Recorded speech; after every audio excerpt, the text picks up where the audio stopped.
You ask Tiger to solve.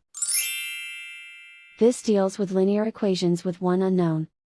The final result is c equals 20/7.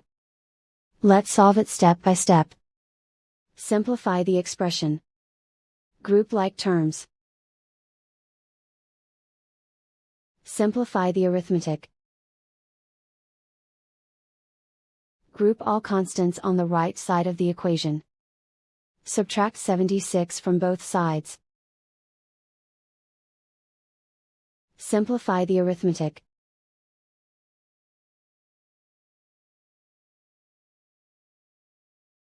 Isolate the c. Divide both sides by -14. Cancel out the negatives.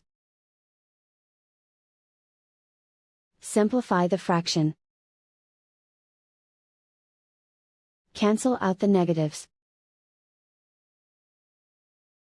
Find the greatest common factor of the numerator and denominator. Factor out and cancel the greatest common factor. And so the final result is c equals 20/7.